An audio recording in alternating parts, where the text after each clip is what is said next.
Hey you, it's Adam over at If I Motivation, and I'm on a Zoom call with Jeff Lovebreed from Georgia Recovers. Hey Jeff, how you doing today, sir? Good. How are you? I'm Jeff Breedlove, and I'm a person in long-term recovery, and I'm glad to be here.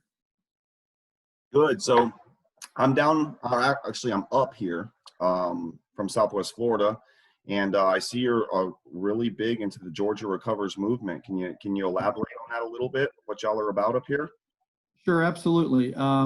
So I work for the Georgia Council on Substance Abuse. Our executive director is Neil Campbell, who's I say the undisputed leader in Georgia for recovery. She's also obviously a person in long-term recovery. And my journey began, I worked all my adult life in government and politics, and simultaneously, I was in active addiction. And I hid it for a very long time. And my drug of choice was crack cocaine. And Relate. my addiction had like three phases. And, I remind people in the beginning, we didn't have smart technology and I could get away with it. You could disappear differently than you can now. Young people don't understand that. But There is no hiding with social media. right. Nowadays, it's all different. But for 30 years, that went on. And I would get it at one point, I would get a job, lose a job, and all that. The stigma around the disease, they would ask me to leave, but they didn't want to have anything associated with it. I learned to manipulate that system. Mm-hmm. Culminated in October of 2016 when I was the chief of staff for a dear friend of mine, Commissioner Nancy Jester, a county commissioner in a metro Atlanta county called DeKalb County. It's one of our big counties. And I went out on a binge on a Friday night, and a long story short, I was in DeKalb County and got arrested by my own police department on a Sunday morning. When you're the chief of staff to a commissioner, they don't take you straight to jail. They take you to police headquarters. And they almost let me go. But God had a different plan. And they arrested me, charged me with a felony, lying to the police, and promptly handcuffed me and sent me to the jail. And I had done lots of ride-alongs. We were very supportive of law enforcement, and I was driven to jail by an officer I'd done two ride-alongs with. And so there I am. I'm in jail now. What I didn't know at the time was not that I'm some famous person like Robert Downey Jr., but I didn't get the anonymity part right because it made the local news in Atlanta for like 3 days. Real quick too, I'm sure. Oh yeah. And the problem is not that most people know who I am. That's not the problem. But if you Google me, everybody knows who I am. So I didn't have any anonymity and No hiding. No hiding. And so I went to treatment to a traditional treatment facility called MARR, M-A-R-R. It's in Doraville, Georgia. It's very good. Delta sends their pilots, a business thing, doctors, lawyers, and me. And a minimum stay of 90 days.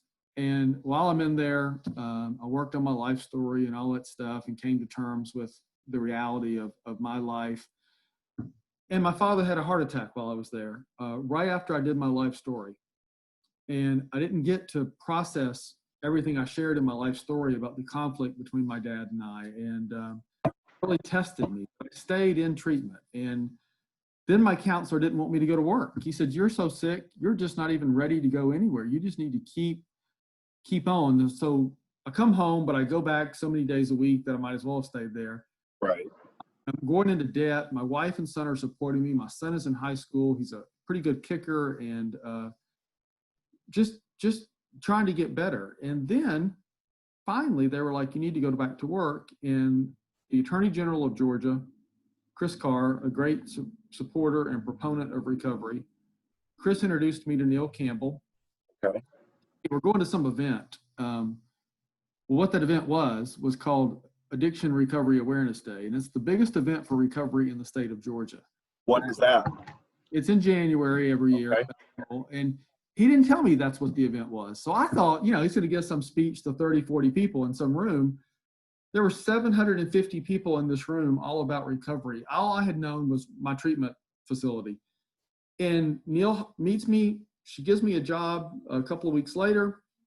And to tell you about the power of recovery, that was January 2019 when I met her. in January 2020, I was the staff member reporting to Neil in charge of the event. What? That's the power. Cool. It's the power of recovery. So that's Yes. and the council, what's so awesome about it is it's celebrating its 20th year this year. Okay. For 20 years, they've been a peer voice in the state of Georgia, leading the way on peer-led recovery. Which is what I'm all about. Right. And so Neil has been the executive director for about 12 years, maybe 13 years. And she's grown it from 3 employees, herself and 2 others, to just under 40 today. Wow, tremendous reach, tremendous gains. It's tremendous reach, tremendous gains. We do some core programs, if you will, Okay. that provide the foundation for what we believe to be the recovery community in Georgia. And in no particular order, those are the CARES Warm Line, which is, and I'll say the number, 844-326-5400. Make sure y'all write that down. 844-326-5400. It's staffed by peers. These peers are much nicer than me. Depending on who you ask, probably. Well, no, that would be almost universal right there. But all jokes aside, they've been through special training. Right. They know how to handle. Yeah, and it doesn't have to be crisis either. It can be crisis, but it can be just if you're maintaining recovery and want somebody to talk to. Maybe you can't afford treatment or treatment. Oh, that's awesome. And so they're there 7 days a week, 365.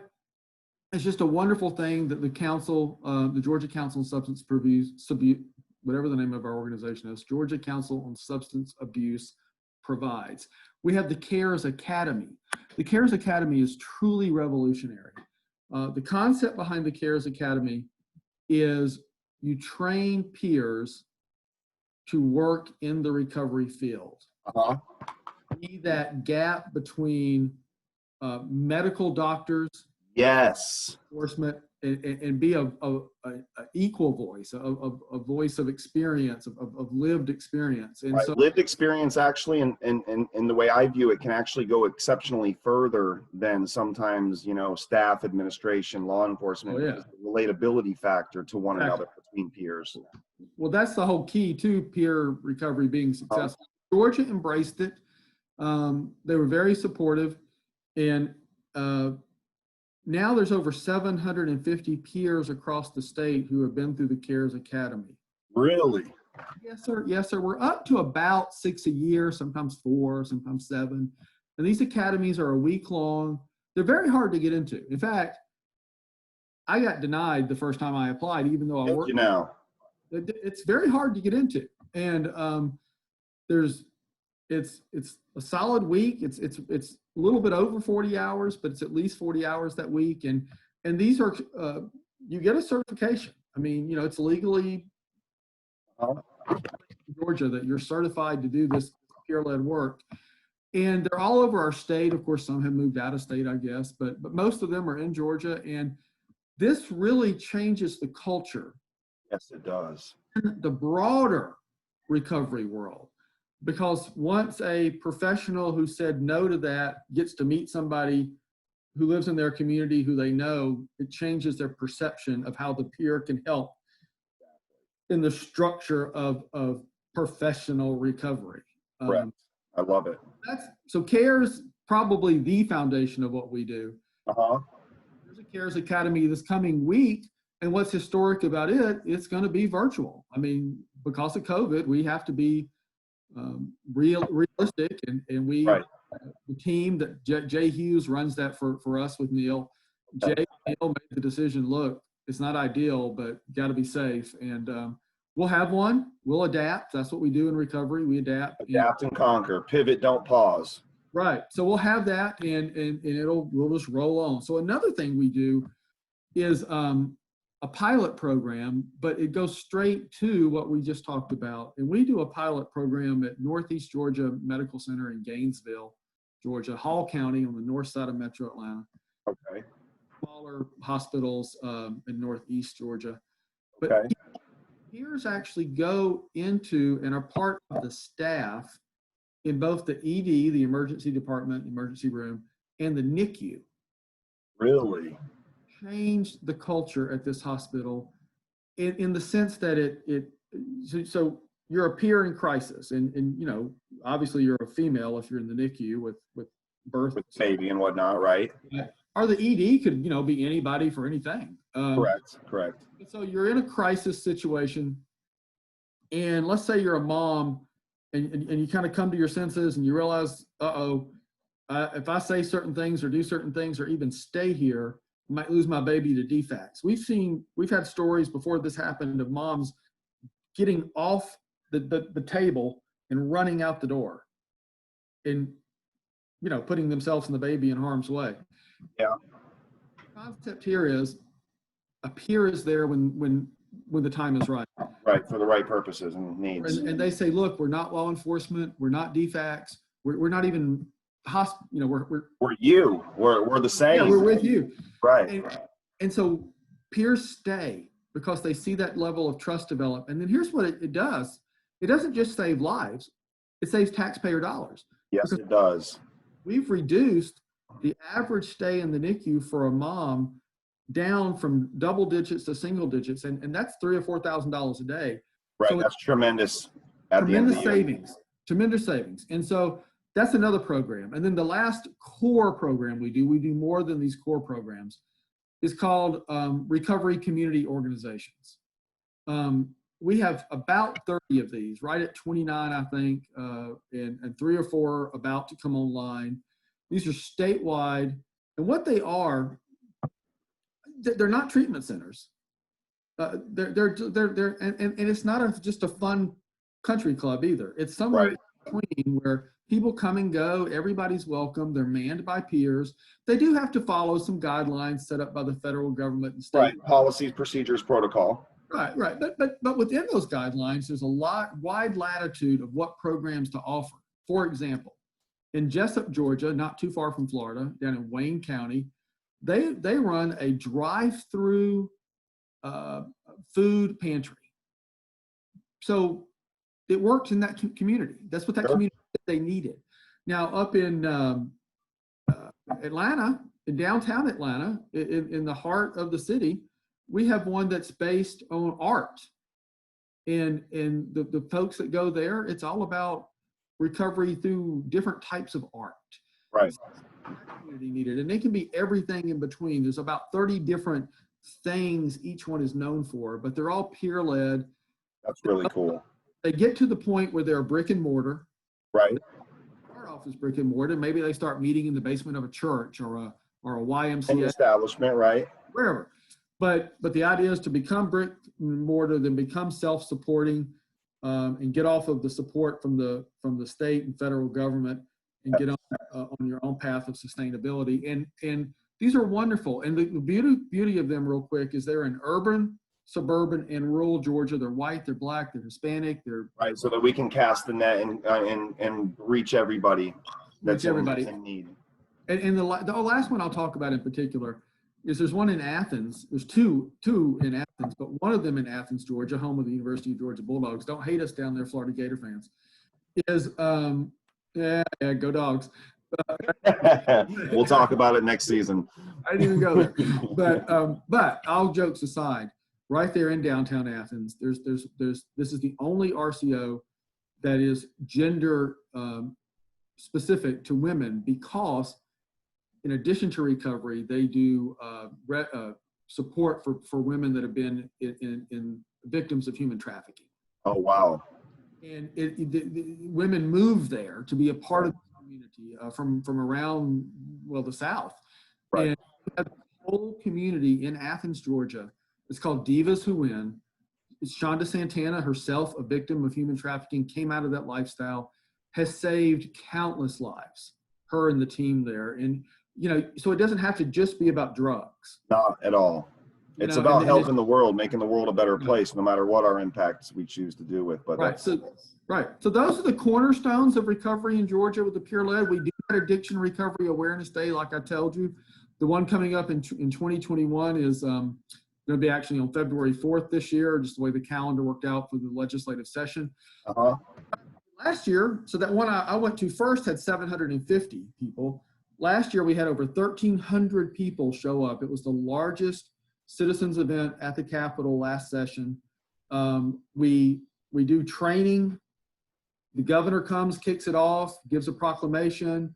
Then we go up. Then this is in a building we have in Georgia right beside the Capitol that can hold that many people. It's like a couple day thing?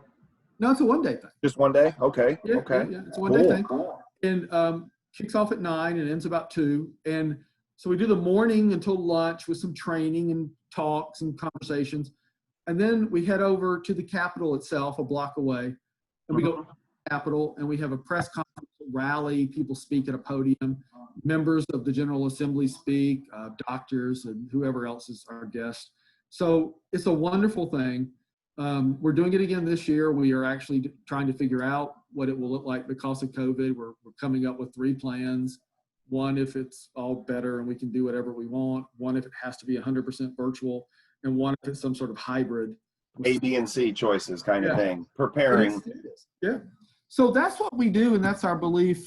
There's one more thing I'll talk about that we've done in Georgia, which is kind of cool. We really focused on advocacy. Not that we haven't in years past, but I guess they have somebody like me now who worked in politics. Right. So go do something. The only thing I know how to do is politics. So our executive director, Neil Campbell, worked with me, and Neil and I approached a couple of legislators, and we have established with them an official entity within the General Assembly. There's 2 entities in Georgia. There's a caucus and a working group. Okay.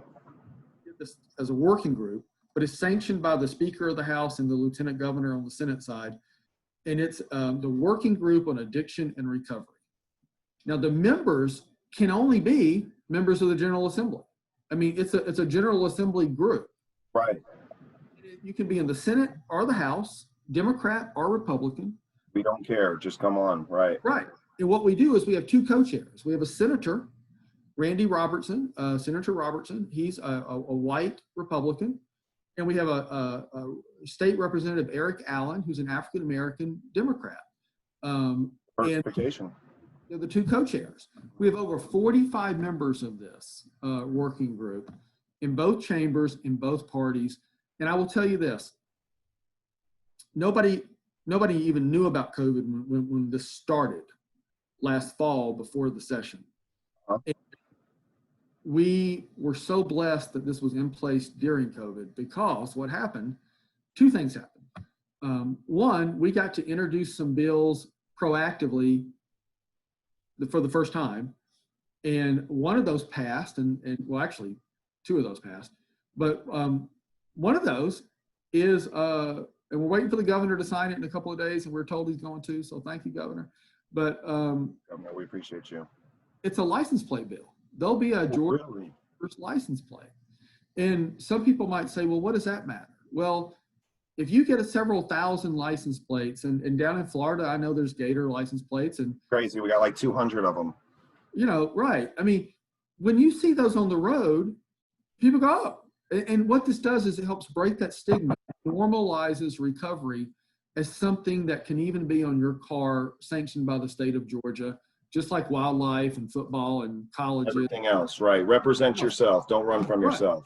Don't be ashamed of recovery. And so, so excited, and those now have to go through the staff bureaucratic process, and we're going through that process. But in a short time, people will be able to buy a recovery license plate. The other thing that happened in the session was, because of COVID, you know, and Georgia's state budget is very different than a lot of states. It has to be a balanced budget. So they're like, cuts are going to be historic. And they actually suspended the session back in March. We had 5 or 6 members of the General Assembly that actually got COVID. One of them almost died. What? Very sick. Bruce Thompson. Everything okay now? Yeah, Senator Thompson's fine, and the others were fine. I mean, they went through some tough stuff, but Bruce Thompson went to the hospital. And so they suspend their session. So they decided to come back in June, because they, by law, by the Constitution, they have to pass a balanced budget by June 30th. Right, by the set date, right. they had to do what they had to do. And there were initially, all the peer-led stuff was zeroed out. We were just going to be, well, two of them were zeroed out and one was almost zero. We were just going to be cut. Ooh, yeah, I heard about that. Yeah. Yeah. So we're like, well, that's not a good thing. No, sir. So because I'm gonna put all this story together. Because we had a network of RCOs around the state, because we had 750 peers across the state, we could organize the recovery community in a way we hadn't done before. And we had statewide reach. Massive scale. Massive scale. So we could start talking to our local mayors and county commissioners, telling them how it was going to impact counties and cities. We could start talking to local state representatives and state senators. Now, we're a 501c3 and we would never break the law and talk about voting for or against anybody. We wouldn't do that. Right. But we start educating, which we can do. Correct. We educating those state reps and state senators what this was going to mean in their communities and in their districts. And we can say, but we're organizing ourselves to vote as a community.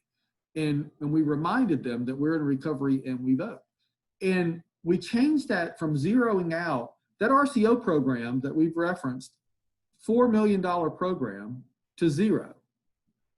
Well, we go through that 2-week process and it went back to $4 million at the end of the day.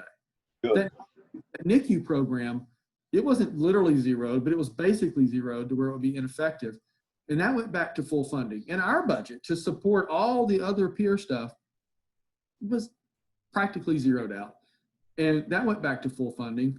And this isn't us per se, but even the drug courts, you know, and some people like them, some don't. We support them, of course. We support all. We support everything, right? Yeah. Right.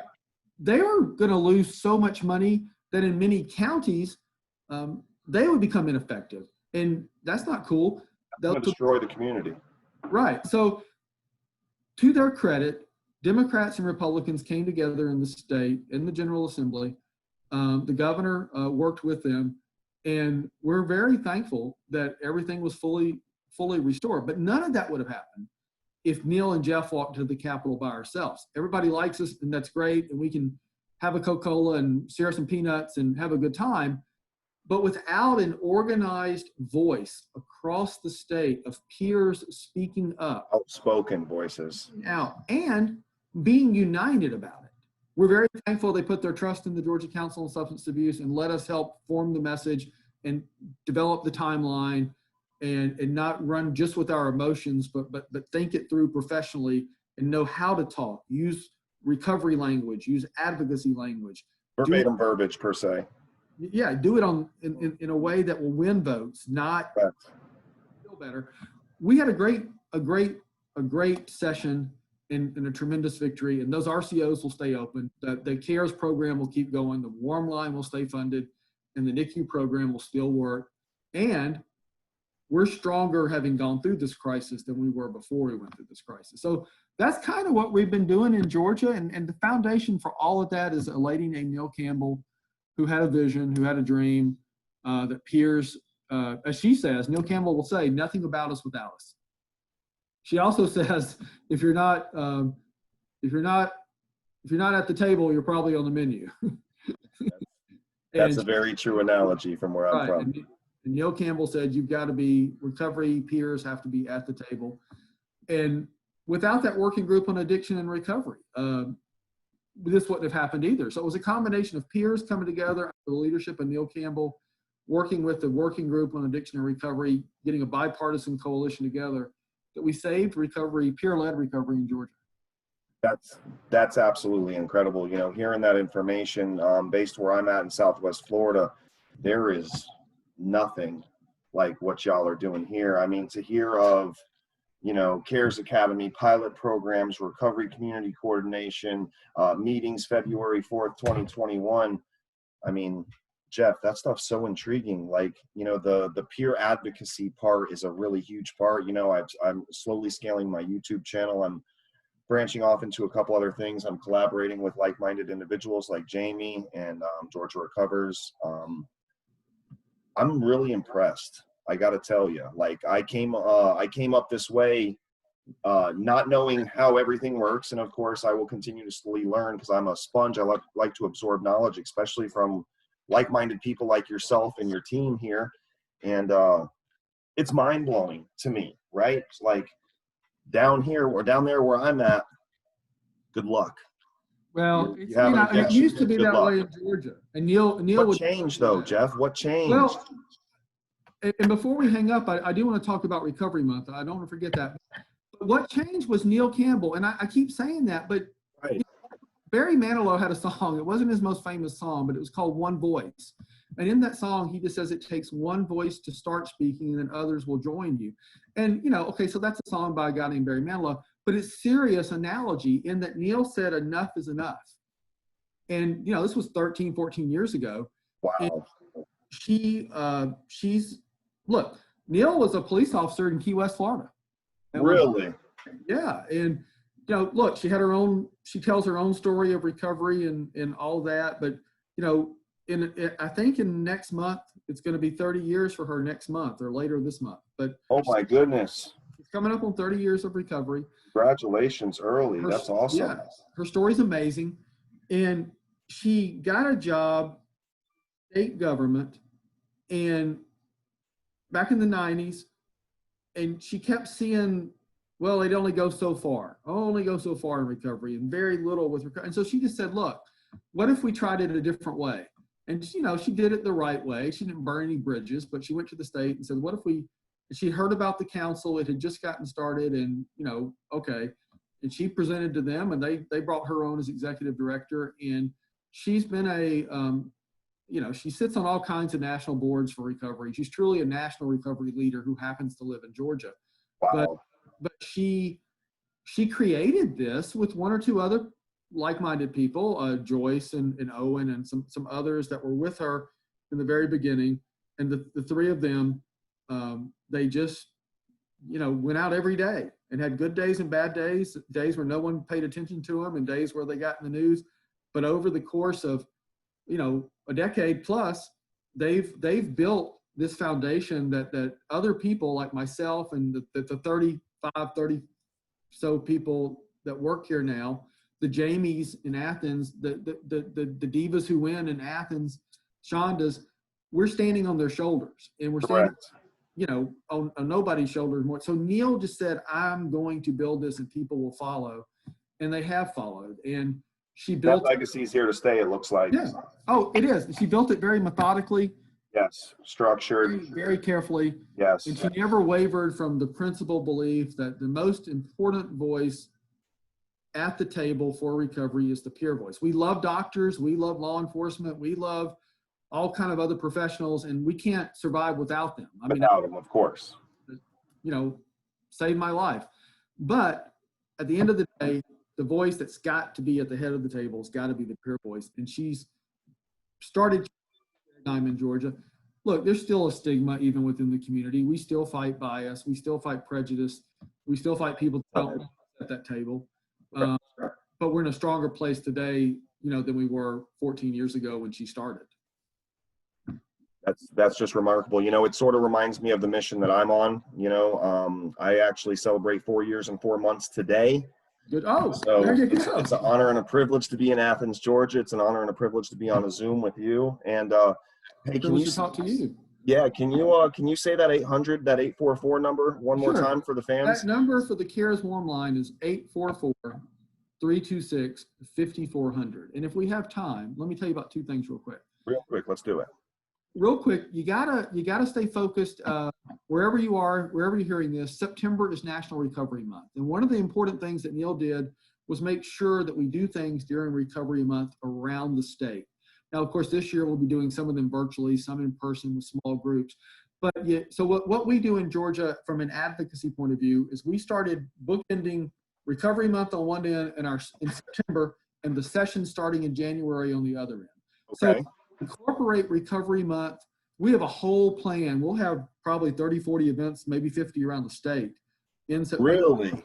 Absolutely. And wow. Last year we culminated with a lunch in Atlanta, $50 a ticket, over 270 people at this lunch. The Secretary of State spoke, big deal. And lastly, I want to also tell you one thing we've had to do during COVID. If you believe, like we believe, that the opposite of addiction is connection. Without a doubt. We're like, what's going to happen to the recovery community? So we had this idea one night. We were at the office and we're like, let's just try to have a virtual all recovery meeting.